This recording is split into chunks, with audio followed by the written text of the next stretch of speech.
if you have a friend who comes over to your house for dinner, he asks to say, and he says, "Hey, can I use your bathroom?" And you say, "Yeah, sure, it's over there." And on his way to the bathroom, he sees your wallet and he takes money out of your wallet, uses your bathroom, says that he's leaving, he goes home, goodbye. You go over to your wallet, you notice money's missing, and you're like, he must have taken it. Like, is that your friend? The answer is no. It's rhetorical. Obviously not. This is exactly what's happening with Canada. Canada has been ripping us off. Look at the dairy products. Look at what happens with the banking industry. There are multiple layers to this unfair relationship that we've had with Canada, and we're going to even that out. Not to mention the fact that they don't spend any money on defense because we defend them. So we need to straighten that out. And if for Canada to not see that is really what's wild.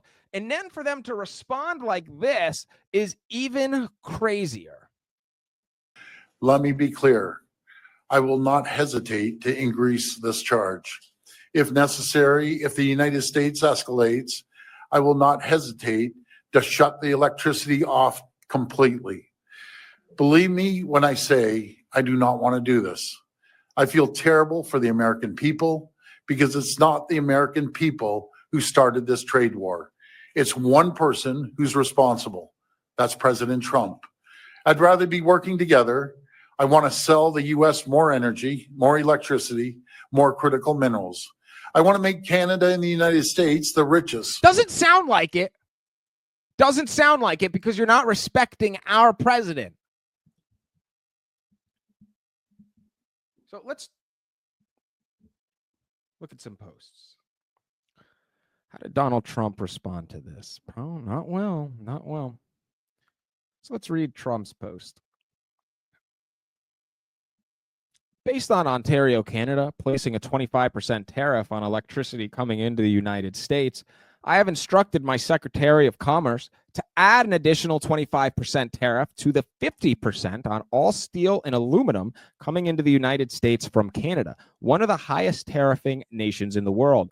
This will go into effect tomorrow morning, March 12th. Also, Canada must immediately drop their anti-American farmer tariff of 250% to 390% on various U.S. dairy products, which has been long considered outrageous. That's exactly what I just mentioned, 250 to 390% tariff on dairy products. I will shortly be declaring a national emergency on electricity within the threatened area. This will allow the U.S. to quickly do what has to be done to alleviate this abusive threat from Canada. If other egregious long-time tariffs are not likewise dropped by Canada, I will substantially increase on April 2nd the tariffs on cars coming into the United States, which will essentially permanently shut down the automobile manufacturing business in Canada. Those cars can be easily made in the USA. Also, Canada pays very little for national security, relying on the United States for military protection. Why are we subsidizing Canada to the tune of more than $200 billion a year? Why? This cannot continue.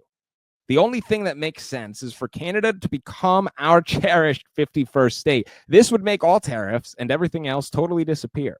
Canadians' taxes will be very substantially reduced. They will be more secure, military and otherwise than ever before.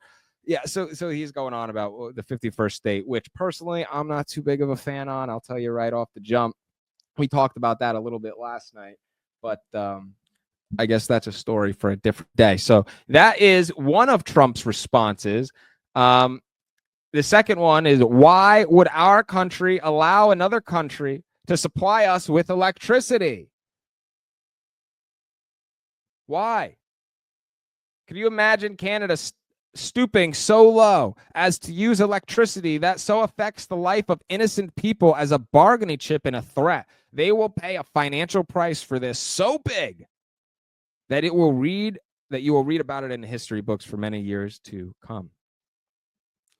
Donald Trump, man, there's nothing more, and he knows this, there's nothing more powerful in the world than the United States consumer.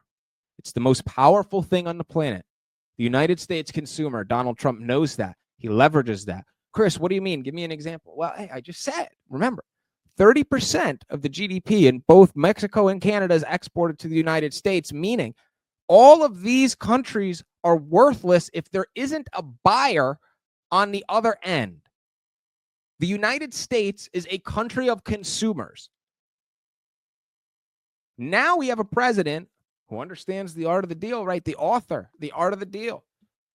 And he understands how to leverage that to our benefit. And he's doing a great job. And that's why tariffs will always work, plain and simple, because there's nothing more powerful than the American consumer.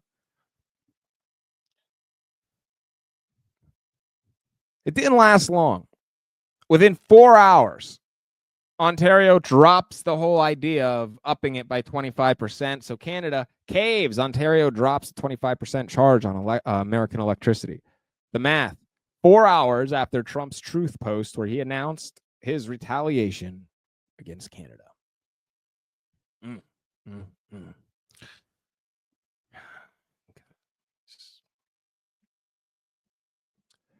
Get a clue, Canucks.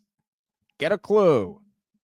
Hopefully you guys can get your boy Pierre Poilievre in there.